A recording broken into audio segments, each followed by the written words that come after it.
Now to a Contact 7 investigation, and the accusations are disturbing. The owner of a Colorado funeral home at the center of an FBI investigation, accused of secretly dismembering and selling body parts. Contact 7 Chief Investigator Tony Kovaleski talked to some of those families victimized during their most vulnerable moments.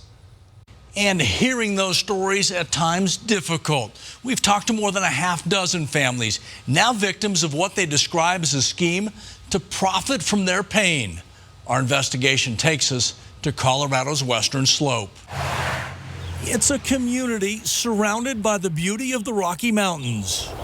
Typical spring weather for Montrose and West Central. About 20,000 people call Montrose home. 580 KUBC, good morning. A city proud of its history. A community struggling to understand the stories from inside this former funeral home. The accusations about what happened inside a back room. I go to sleep with the visions of him being dismembered with a power saw.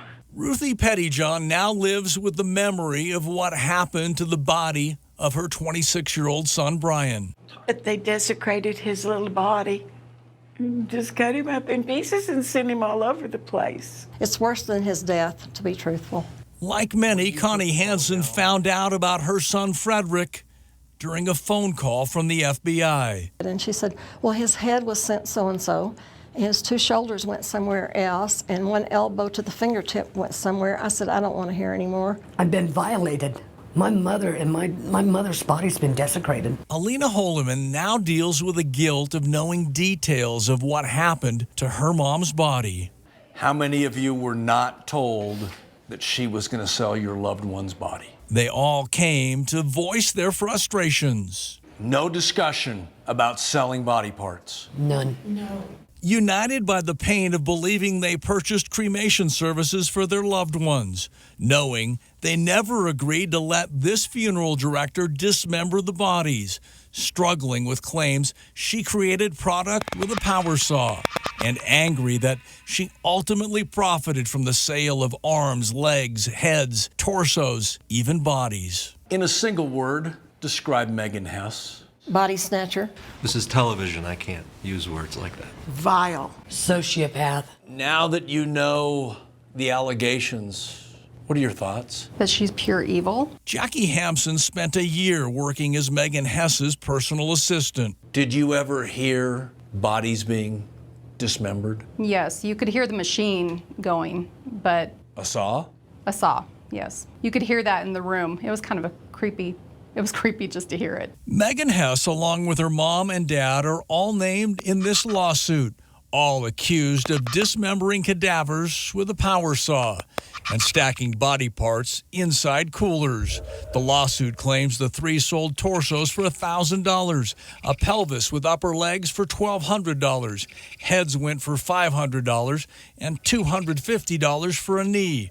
Prices at significantly discounted rates compared to other body brokers, and the lawsuit estimates a $40,000 monthly income. I don't think there's any choice between right and wrong. That's wrong. These family members have been through hell. Denver attorneys Mike Berg and Dave Tassell now represent more than 50 families, all claiming they were victimized by Megan Hess and her parents. Think about it. The FBI came in and raided them. And they raided them because they knew that this body broker thing was going bigger and bigger and bigger. And its tentacles go throughout not only the country, but the world. These people deserve to know why what was done to them, and why they weren't given a choice, why their loved ones were stolen from them and they were given back dry cement or sand and told this was your loved one's ashes. What did the test say? They came back non-human. Wasn't Brian. Wasn't Brian. The FBI has hired a lab to test the cremains given to Ruthie and many other families. You know, I just wasn't expecting to find stuff like this. There's a lot of wire. Lab reports have informed families that instead of cremains, their cherished boxes contain cement, sand, and other non-human particles. Connie's included wires and what appear to be old batteries. I know these are not his ashes because his body parts went all over the country. Does this family owe this community an explanation? Absolutely. They really don't believe they've done anything wrong. Hoping to get answers, we visited Megan Hess's home in Montrose. Ms. Hess, Tony Kovaleski from Denver 7. It looks like you're home. We'd like to talk to you. Alan, you were involved, weren't you? Tony Kovaleski from Denver 7. Like to talk to you about your role with what happened. Get off the property. On that same day, outside the former funeral home, we did find her father packing up a back garage. How do you think Megan Hess's father will react when we ask questions? I don't think they want to answer questions, and certainly don't want to answer questions from you. Do you want to explain what you did, sir? Get off the property. Do you want to explain why you chopped up bodies? That's what the allegation is. Is it true? You sold bodies to body brokers. Families had no idea. Don't you want to explain? Here's your opportunity. Tell me what people don't understand. Will you talk to us, sir? Get off the property. Are you asking us to leave? I'm telling you to leave. We'll leave right now. Victims tell us the family has sold the funeral home property, and that's the reason Megan Hess's dad was on the property that day.